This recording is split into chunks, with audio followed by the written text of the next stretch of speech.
Ariel Anthony Castro is Ariel Castro's son, and he's been quiet about the whole situation regarding his father being the most hideous human being alive. But now recently, he wrote an article kind of explaining what he's going through and explaining how he's dealing with a lot of people that are harassing him for the crimes that his father committed. So as you know, his father committed suicide while he was in prison. He was supposed to serve life in prison without the possibility of parole.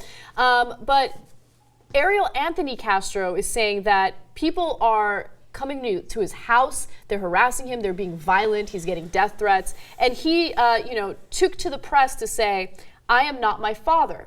He also says the following. He described hiding at a friend's house because, quote, "I was shaken to the core and I didn't want to be forced to grieve with cameras and microphones pointed at me." He continues to write in the piece that he wrote, he deserved to pay for his actions, talking about his father, every day of those 1,000 years he could possibly serve. My anger with him kept me from visiting him in prison, even when he was moved to a facility just 20 minutes away from my doorstep. Instead of bidding goodbye and good riddance to Ariel Castro, the question should be, now what? If my father's life and death can lead to changes in how we deal with sexual predators, domestic violence, mental illness, and yes, prison safety, then we should have these discussions. If we can prevent a repeat here or anywhere, then justice truly will have been served amid all the broken pieces my father left behind. Well, I would say that in terms of the sort of responses he could have given, that was just about perfect. Considering the situation, yeah. I don't know his situation. I imagine, I have to assume he's being fairly honest. The fact that he didn't go see his father, it's still, no matter what, no matter who your father is, it's difficult to lose your father, let alone considering all of the things that he feels at least somewhat attached to, considering his family attachment to his father. It's absolutely horrible situation, and I like that he's at least trying to inspire us to do something good about it, like move on these issues and stuff like that. I actually have a really huge problem with the press harassing him as well. I mean, look, people are harassing him because they're stupid and they don't know how to differentiate the father from the son. I mean, he shouldn't pay for the crimes that his father committed. I feel terrible that he's being harassed. But it's another thing to have the press be so insensitive about this issue.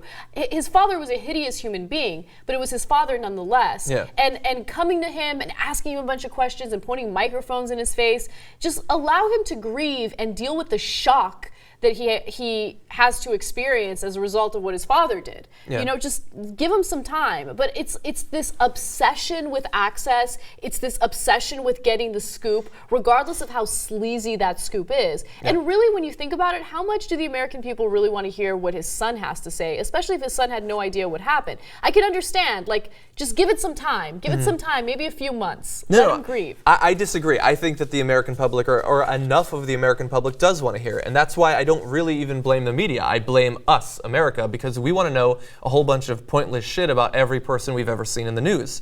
I don't care. I can't think of a death where I care about seeing the grief on the face of people who are related to the person who died. That has nothing to do with me. It doesn't impact my life whatsoever. I care almost as much about that as I do about seeing baby photos of some celebrity couple. It doesn't matter. It doesn't impact my life. And there's something weird and voyeuristic about how our culture has developed, that we require this sort of access, not just to weddings and not just to births, but to deaths as well. Yeah, I totally agree. I mean, and it's kind of, forgive me for bringing up this example, because it's obviously a very different situation, but it's like the celebrity effect, like the Kardashian effect, right? You have one Kardashian who gets a bit of fame because of what she does, and then the entire family is suddenly famous, right? So in this case, you have a hideous guy do one of the worst things you could ever imagine, and all of a sudden everyone wants to know what his family is thinking. Why, though? Why?